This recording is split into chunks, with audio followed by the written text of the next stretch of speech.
कि डर, nervousness, hesitation और कॉन्फिडेंस की कमी यह बताने के लिए आता है कि जो काम आप करने वाले हैं वह काम करने की काबिलियत, क्षमता और अच्छी तैयारी आपके अंदर नहीं है।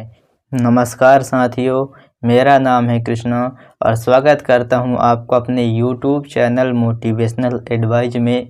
इस वीडियो में हम जानेंगे कि अपने अंदर की डर, नर्वसनेस, कॉन्फिडेंस की कमी और हेजिटेशन को दूर कैसे करते हैं और अपने अंदर कॉन्फिडेंस कैसे लाते हैं। तो चलिए इस वीडियो को स्टार्ट करते हैं और कुछ अच्छा सीखने का प्रयास करते हैं। साथियों, सबसे पहले हम यह समझ लेते हैं कि डर, नर्वसनेस, कॉन्फिडेंस की कमी और हेजिटेशन हमारे जीवन में आता क्यों है। तो साथियों, जब हमारे अवचेतन मन को ऐसा लगता है कि जो काम हम करने वाले हैं वह काम करने की काबिलियत, क्षमता और अच्छी तैयारी हमारे अंदर नहीं है, तो हमारा अवचेतन मन दिमाग में कुछ ऐसे केमिकल रिलीज करता है जिसे ही हम नर्वसनेस, डर, हेजिटेशन और कॉन्फिडेंस की कमी कहते हैं। तो साथियों, अब यह समझ लेते हैं कि हमारा अवचेतन मन ऐसा क्यों करता है। तो साथियों, हमारा अवचेतन मन खुद से बहुत ही ज़्यादा प्यार करता है, खुद की वैल्यू, रिस्पेक्ट, मान सम्मान की बहुत ही ज़्यादा चिंता करता है और हमारा अवचेतन मन ऐसा नहीं चाहता है कि आप वो काम करें जिस काम करने की काबिलियत, क्षमता, योग्यता आपके अंदर नहीं है और वह काम करके खुद की वैल्यू, रिस्पेक्ट, मान सम्मान को कम कराओ। इसीलिए हमारा अवचेतन मन जो भी काम करना चाहते हैं तो वह काम करने की काबिलियत, क्षमता, योग्यता और अच्छी तैयारी नहीं होती है, तो वहीं पास नर्वसनेस, डर, हेजिटेशन और कॉन्फिडेंस की कमी से भर देता है ताकि आप उस काम को ना करें और अपना वैल्यू, रिस्पेक्ट, मान सम्मान को कम ना कराएं। साथियों, अभी तक आप समझ ही गए होंगे कि डर, नर्वसनेस, हेजिटेशन और कॉन्फिडेंस की कमी यह बताने के लिए आता है कि जो काम आप करने वाले हैं वह काम करने की काबिलियत, क्षमता और अच्छी तैयारी आपके अंदर नहीं है। तो साथियों, अब हम यह समझ लेते हैं कि डर, नर्वसनेस, हेजिटेशन और कॉन्फिडेंस की कमी को दूर करने का सबसे सरल और अचूक उपाय क्या है। तो साथियों, डर, नर्वसनेस, हेजिटेशन, कॉन्फिडेंस की कमी को दूर करने का सबसे ज़्यादा सरल और अचूक उपाय यह है कि अपने अवचेतन मन को यह साबित कर दो कि जो काम मैं करने वाला हूँ वह काम करने की काबिलियत, क्षमता मेरे अंदर है और इसके काम को मैं अच्छी तैयारी किया हूँ, तो 100% ज़्यादा चांस बनता है कि आपके अंदर डर, नर्वसनेस, हेजिटेशन और कॉन्फिडेंस की कमी जैसी समस्याओं का समाधान वहीं पास हो जाएगा। उसके साथ साथ वह काम करने में आपको उत्साह, मज़ा, खुशी, प्रसन्नता, सुकून भी आएगा। आपको ऐसा लगेगा कि काश मुझे ये मौका मिल जाए तो वह काम मैं करूं। तो साथियों, अभी तक आपने अपने रियल लाइफ में ऐसे बहुत सारे लोगों को देखा होगा जिससे कुछ नहीं बनता है फिर भी वे बड़े ही आसानी से लोगों के सामने बोल लेते हैं। तो उसका रीज़न यह है कि उनके अवचेतन मन को लगता है कि यह काम करने की काबिलियत, क्षमता, योग्यता और अच्छी तैयारी मेरी अंदर है, तो उनका अवचेतन मन खुशी, प्रसन्नता, उत्साह से भर देता है और कॉन्फिडेंस भी भर देता है ताकि वो अच्छे से बोल पाती हैं। और आपने ऐसे भी लोगों को देखा होगा जिससे सब कुछ बनता है फिर भी कॉन्फिडेंस के साथ नहीं बोल पाते हैं।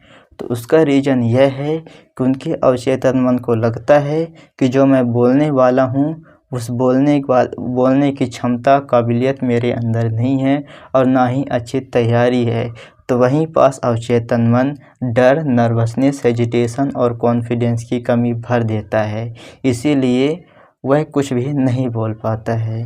तो साथियों, अभी तक आप समझ ही गए होंगे कि डर, नर्वसनेस, हेजिटेशन और कॉन्फिडेंस की कमी क्यों आती है और इसका उपाय भी आप जान गए होंगे।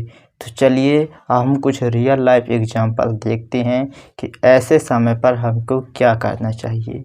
जैसे किसी भी इंसान को लोगों के बीच में बोलने में, भीड़ में या स्टेज में बोलने में डर, नर्वसनेस, हेजिटेशन और कॉन्फिडेंस की कमी आती है।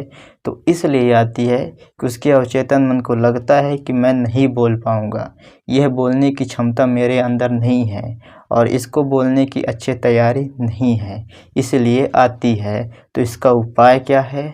इसका उपाय सरल और बहुत ही ज़्यादा सटीक है। सबसे पहला कोई एक टॉपिक उठाओ, उस टॉपिक के बारे में अच्छे तरीके से रिसर्च करो, अच्छे तरीके से समझो और कोई एक अकेले में जाकर कोई एक रूम हो, उस रूम में कोई बड़ा आईना हो, उस आईने को यह समझो कि वो लोग हैं और उसके सामने बोलने की कोशिश करो, समझाने की कोशिश करो और इसको लंबे समय तक लगभग 15 से 20 दिन तक कंटिन्यूअसली करो। इससे यह होगा कि आपके अवचेतन मन को लगने लगेगा कि यार मैं अच्छे तरीके से बोल पाता हूँ, इसके यह बोलने की काबिलियत, क्षमता मेरे अंदर है और आपका जो बोलने का तरीका वो भी इम्प्रूव होगा और आप खुद की नज़र में जज कर के अपनी कमियां को निकालते जाएंगे और अच्छे बनते जाएंगे। तो आपका 90% चांस है कि आपका डर, नर्वसनेस, हेजिटेशन और कॉन्फिडेंस की कमी ख़त्म हो जाएगी और 10% ज़रूर रहेगी। फिर जैसे ही जब स्टेज में बोलने की कोशिश करेंगे, लोगों के सामने बोलने की कोशिश करेंगे, तो वही 10% डर, नर्वसनेस, हेजिटेशन और कॉन्फिडेंस की कमी आएगी। तो बोलने से पहले खुद को समझाएं कि यह काम करने की काबिलियत, क्षमता मेरे अंदर है और मैं इसको बोल सकता हूँ। फिर इसके बाद बोलने की कोशिश करें, तब आपके पास नर्वसनेस, डर और हेजिटेशन, कॉन्फिडेंस की कमी नहीं आएगी। थोड़ा बहुत आएगी तो इसलिए आएगी क्योंकि अवचेतन मन चाहता है कि आप अपना 100% एफर्ट दें बोलने में। इसलिए डर, नर्वसनेस, कॉन्फिडेंस की कमी और हेजिटेशन थोड़ा बहुत आ सकता है। अगर आपको कोई बड़ी जिम्मेदारी उठाने में डर, नर्वसनेस, हेजिटेशन और कॉन्फिडेंस की कमी आती है, तो उसका रीज़न यह है कि आपके अवचेतन मन को लगता है कि यह काम करने की काबिलियत, क्षमता, योग्यता मेरे अंदर नहीं है और ना ही अच्छी तैयारी है। इसका सबसे सरल और अचूक उपाय यह है कि सबसे पहले कोई एक छोटी जिम्मेदारी को लें और उस जिम्मेदारी को अच्छे तरीके से निभाने की कोशिश करें। उसको यह सोच के मत इग्नोर करें कि यह एक छोटा जिम्मेदारी है। फिर इसके बाद बड़ी जिम्मेदारी को उठाएं, इसके बाद और बड़ी जिम्मेदारी को उठाएं और ऐसे ऐसे जब आप करते रहेंगे तो आपके अवचेतन मन को लगेगा यार इसके साथ में मैंने बहुत सारी जिम्मेदारी को उठाया है, तो इसको भी नहीं उठा लूँगा। मेरे अंदर यह काम करने की काबिलियत, क्षमता, योग्यता और अच्छी तैयारी है। यह भी हो जाएगा, बल्कि थोड़ा और मेहनत, लगन लगेगा, लेकिन यह काम हो जाएगा। तो साथियों, आप लोग अच्छे तरीके से समझ गए होंगे कि इस वीडियो में मैं आपको डर, नर्वसनेस, हेजिटेशन और कॉन्फिडेंस की कमी को दूर करने का उपाय बताया हूँ और यह भी बताया हूँ कि अपने अंदर कॉन्फिडेंस कैसे लाते हैं। अच्छे से देखे हैं तो समझ ही गए होंगे। मैं मिलता हूँ आपसे अगले वीडियो में, तब तक के लिए नमस्कार।